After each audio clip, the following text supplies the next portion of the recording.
भारत माता की, भारत माता की, श्री सीताराम भगवान की, हर हर हर महादेव। स्वच्छंदोच्छल दच्छ गच्छ कुहरच्छाते तराम्बुच्चटा मूर्छन्मोह महर्षि हर्ष विहता स्नानाहिका नाहिवा विद्या दुद्दुदार दर दुर्धरी दीर्घा दर द्रद्रद्रद्रद्रद्रदम द्रोहो द्रहति महोर भिर्मे दुर्मदा मंदाकिनी मंदताम। परम मंगल में परात्पर अकलेश्वर कारण करुणा वर्णालय भक्तवांछा कल्पतरुतंडत ग्रंथ पीतांबरधारी श्री सीताराम भगवान के चरणों में निवेदित प्रणाम करते हुए मंचस विराजमान जबलपुर से पधारे हुए मुख्य वक्ता के रूप में पूज्य चरण डॉक्टर ब्रजेश दीक्षक जी को श्री चरणों में दास प्रणाम करता है। उदयपुरा से पधारे पूज्य श्री सुरेंद्र शास्त्री जी को भी दास प्रणाम करता है गुरुदेव। बेत्रपति के तट पर विराजमान पवित्र नगरी विदिशा से पधारे हुए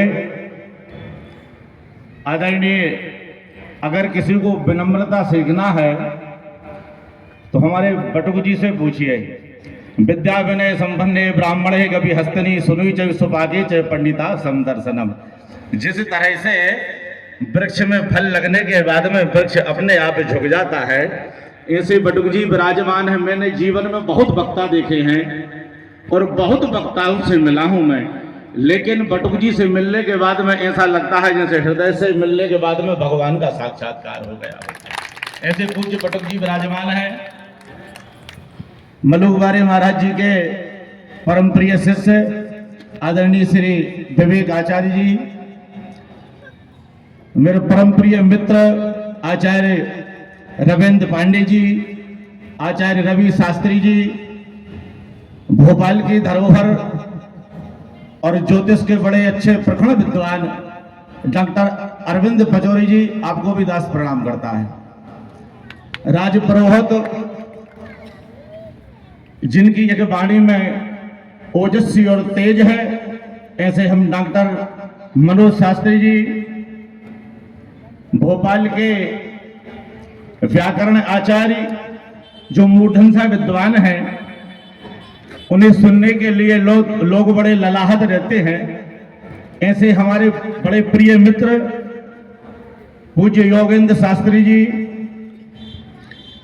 इस कार्यक्रम के आयोजक भगवा पार्टी के अध्यक्ष श्री शिव कुमार भार्गव जी, और इस भव्य और दिव्य कार्यक्रम के मुख्य सूत्रधार हमारे बड़े प्रिय जो ब्राह्मणों पर उनकी अनुकंपा हमेशा रहती है, भगवा पार्टी के राष्ट्रीय अध्यक्ष आदरणीय शिवकांत शुक्ला जी, आपको भी दास प्रणाम करता है।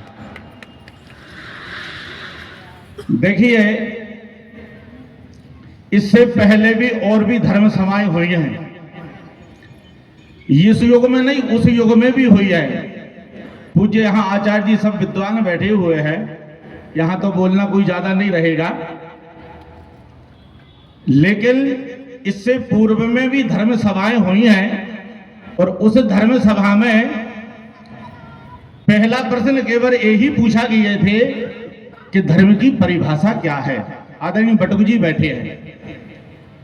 नैमिषारण्य तीर्थ में 88,000 ऋषियों की तरफ से एक ऋषि ने केवल एक ही प्रश्न किया था आदरणीय सूत जी से कि धर्म की परिभाषा क्या है, या धर्म में तर्क में है क्या, या वितर्क में है, धर्म आखिर है क्या। धर्मेन हन्यते व्याधि, धर्मेन हन्यते गृहा, धर्मेन हन्यते शत्रु दयितो धर्मस्ततो दया, धर्मे ममद्र बहुता सत्तो तथा नाम सही है एक एव परलोक गदस्य बंधु 88 चिन्पुड़े रवि से विमानाय नई भाव भाव मुभयांति नदस्तिरत्वम बाता भ्रमि भ्रमिवतम वसुधा विवत्तम आपात्र मात्र मधुरा वे सुख भोगा प्राणा तृणाग जल बिंदु शरणाम धर्मा सुहद हो न विरोधनीय। आखिर धर्म है क्या, धर्म की परिभाषा क्या है। पहले युग में केवल सूत जी से प्रश्न कर रहे थे ऋषि, एक ऋषि, और आज हर मानव केवल एक ही प्रश्न कर रहा है कि धर्म आखिर क्या है। तुलसीदास जी महाराज ने तो एक ही चौपाई में संतुष्ट कर दिया था, धर्म न दूसर सत्य समाना, आगम निगम पुराण बखाना।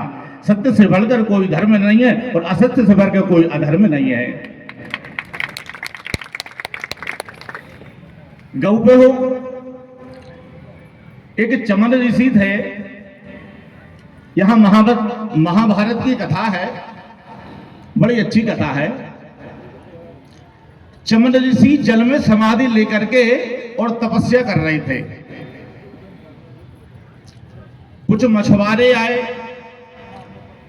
और मछुआरों ने जाल फेंका मछली पकड़ने के लिए, तो महाराज मछली तो फंसी नहीं और चमन ऋषि आ गए।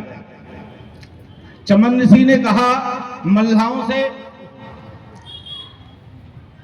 हमारा क्या करोगे? कहा महाराज हम प्रतिपाल करते हैं, जो मछली फंस जाती उसको बेच के और अपने उधर पूर्ति करते हैं। तो चमन ऋषि ने कहा महाराज तो हमें ही बेच दीजिए। अब महाराज चमन ऋषि को कौन ले? वहां का राजा का नियम था कि जब पूरा बाजार हो जाता था तो आखिरी में राजा बाजार करने के लिए जाता था और जिसके सब्जी माल वगैरह नहीं बिकते थे उनको राजा रहता था। सब तो बिक गए, लेकिन महाराज चमन ऋषि नहीं बिके। जब रात्रि कालीन हुई संध्या की बेला तो राजा आया और राजा ने देखा कि महिलाओं के घर आज भोजन की व्यवस्था नहीं है। तो चमन ऋषि ने कहा महाराज आज मुझे ही बेच दीजिए, लेकिन चमन ऋषि को कौन ले सकता है? तो राजा ने कहा मैं खरीद लूंगा। तो राजा ने चमन ऋषि की बोली लगाई महाराज। सबसे पहले 100 एकड़ जमीन की बोली लगाई, लेकिन चमन ऋषि ने कहा महाराज मेरे जप का तप का केवल इतना ही धन से मुझे तोलने की कोशिश की। तो राजा बड़ा दुखी हुए, कई हजार टन ओवर करके और सोने और चांदी में तोल दे, लेकिन चमन ऋषि का वजन की बात भी नहीं झुका। कोई एक संत निकल के जा रहे थे तो संत ने कहा महाराज संत की भाषा तो संत जाने, इनको एक काम करिए, एक श्यामा गौ ला करके जिसके नीचे बछड़ा हो लगत दे दीजिए, ये संतुष्ट हो जाएंगे। राजा ने एक गाय ला करके लगत और चमन ऋषि को दे दी। चमन ऋषि के आंखों में आंसू आ गए। कहा राजन मैं हार गया बस, क्योंकि गाय के अंदर 33 करोड़ देवी देवता बचते हैं। तो चमन ऋषि वहां झुक गए। चमन ऋषि जैसे गाय से संतुष्ट हो गए महाराज, और आज गाय गली गली में घूम रही है। क्या हम दोषी नहीं है इनके? क्या राजा परीक्षित से भागवत में पूछा कलयुग से, परीक्षित ने कलयुग बताओ चारों वर्णों में सबसे पहले प्रहार कौन पे करोगे तुम?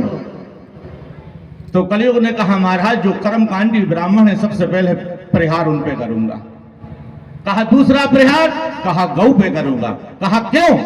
कहा इसलिए अगर सत्य सनातन धर्म को स्थापित करने वाले का योगदान ज्यादा है तो भारतवर्ष से केवल ब्राह्मणों में है, इसलिए पहला प्रहार करना चाहिए। मैं आपको 1 मिनट की और बात बताऊं, प्रिय भाई और बहनों, कोई अन्यथा मत लेना। जो 2 मूर्ति बैठी है सामने, एक हेमंत दुबे जी और एक राहुल स्वामी बटू जी, ये दो मेरे शिष्य थे, मैंने इनको पढ़ाया है। ये दोनों पंडिताई करते थे, पूजन पाठ करते थे, संध्या इत्यादि अभी तक करते थे। आज ये दोनों उद्योगपति हैं। इनके एक के 3-4 गोविंदपुरा में कंपनी है हेमंत जी के, और ये राहुल स्वामी बैठो इनके पास में कम से कम तो 10 से 20 कॉलोनी काट रही। केवल समाज ब्राह्मणों पर टिप्पणी कर रही है, इसके कारण इनने परित्याग कर करके और बिजनेस कर लिया। तो मेरे बहनों और भाइयों में हाथ जोड़ से आपसे निवेदन करूं, धर्मो रक्षति रक्षा, हम तो धर्म की रक्षा करने वाले हैं। अब अच्छा, मंदिरों में लोग बात कहते हैं पहले अनुसूचित जनजाति को ब्राह्मणों ने अंदर नहीं आने दिया। आप कोई व्यक्ति एक भी बता दे कि भारतवर्ष में कौन कर्मकांडी ब्राह्मण का मंदिर है? बता दो मुझे, कोई बताओ, कोई हाथ खड़े करके। एक भी ब्राह्मण का गजा का मंदिर हो। अरे महाराज, सब क्षत्रियों के मंदिर हैं, वैश्यों के मंदिर हैं, ब्राह्मण पूजन कर रहे हैं, और उनने कहे गुरुजी फलाना आदमी नहीं आने चाहिए, उनके हौदादू नहीं आना चाहिए, उनमें उनका क्या दोष है? लेकिन आज उनको टारगेट कर रहे हैं, ये ठीक नहीं है। बस इसी शब्दों के बाद सभी को प्रणाम। बोलिए जय जय श्री राम, भारत माता की हर हर महादेव।